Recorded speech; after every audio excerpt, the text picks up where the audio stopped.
Dans cette vidéo, nous allons aborder le thème de la clause de remploi. La clause d'emploi ou de remploi, qu'est-ce que c'est? Eh bien, partons de l'histoire vraie de Michel. On l'appellera Michel Tampi, qui, à la suite de l'héritage de sa mère, a acheté un bien immobilier avec l'argent de son héritage. Il était marié en communauté et comme beaucoup de mariages, ça s'est soldé par un divorce. Et au moment du divorce, alors qu'il restait dans le bien qui était le sien, le juge a dit bah, désolé, mais si vous souhaitez rester dans ce bien, vous serez contraint de payer une indemnité d'occupation à votre épouse. En effet, monsieur, vous n'avez pas fait de clause de remploi.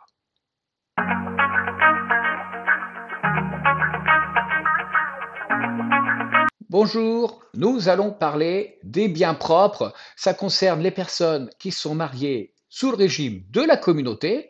Et il faut savoir que quand on se marie sous le régime de la communauté, ça veut dire quand je suis marié sans contrat de mariage, à partir du moment où je sors de la mairie, tout ce que je vais acheter, c'est à nous deux, c'est 50-50. J'achète un paquet de cigarettes, ben c'est à nous deux. J'achète une voiture, une maison, c'est à nous deux. Et tout ce que je vais faire avec mon argent à partir du moment où je suis marié, eh bien, ce sera systématiquement à 50-50. Une assurance vie, un livret A, même si la carte grise de la voiture est à mon nom, en fait, tout ça, c'est au couple. À 50-50, c'est par moitié, c'est le principe du régime de la communauté.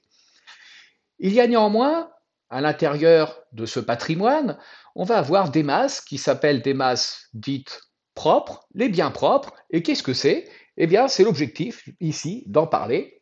C'est de se dire que finalement, quand je suis marié, heureusement, je garde une partie de biens qui me restent acquis personnellement.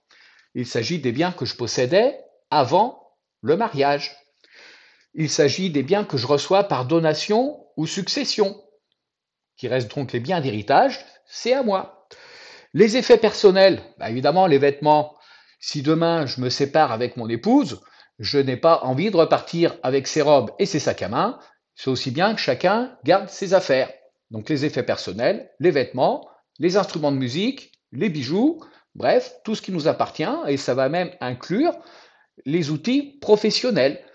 Je garde mon ordinateur, ma webcam, tout ce qui me sert à travailler, c'est à moi. Indemnité, préjudice corporel, moral, là aussi, ça reste propre. Et la particularité donc de tous ces biens qui sont ici désignés comme étant propres, c'est ce que l'on appelle le remploi. Si je décide de vendre des biens qui me sont propres pour les réutiliser, pas de souci, mais attention, je devrais faire systématiquement, pour justifier que ce sont des biens propres et qu'ils ne se confondent pas dans la masse communautaire, une clause de remploi. C'est l'article 1434 du Code civil qui nous dit qu'à défaut de clause de remploi, le bien est supposé commun. Ça veut dire moitié-moitié. Particularité dans l'usage des biens propres, c'est au niveau de l'immobilier. Imaginons que j'achète une maison et que cette maison, elle coûte 200 000 euros. Sur ces 200 000, j'apporte 101 000 qui constituent pour ma part des biens propres. Et avec mon épouse, on fait un crédit de 99 000 pour financer la différence. C'est ce qu'on appelle la part de biens communs.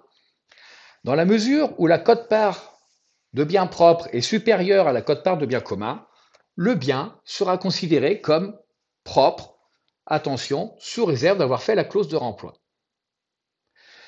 Si en revanche, pour la même acquisition, je fais 100 000 euros, c'est-à-dire que la quote-part de biens propres est inférieure ou égale à la somme financée par la communauté, dans ce cas, le bien est commun.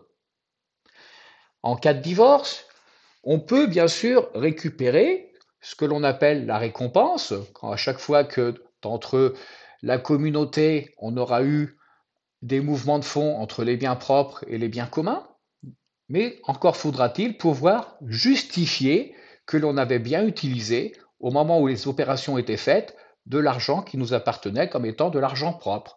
Et la meilleure façon de le justifier, c'est tout simplement la clause de remploi. Donc à bien retenir, si vous êtes marié sous le régime de la communauté, et uniquement pour les gens mariés sous le régime de la communauté légale, pensez à faire une clause de remploi à chaque fois que vous utilisez des biens qui vous sont des biens propres, à savoir des biens que vous possédiez avant le mariage, reçus par donation, succession. Bref, pas de bras, pas de chocolat. Si j'ai pas fait de clause de remploi, ça peut coûter très cher. J'espère que tu as appris quelque chose avec cette vidéo. Si c'est le cas, like, fais-moi un commentaire et puis abonne-toi si tu veux d'autres astuces. Au revoir.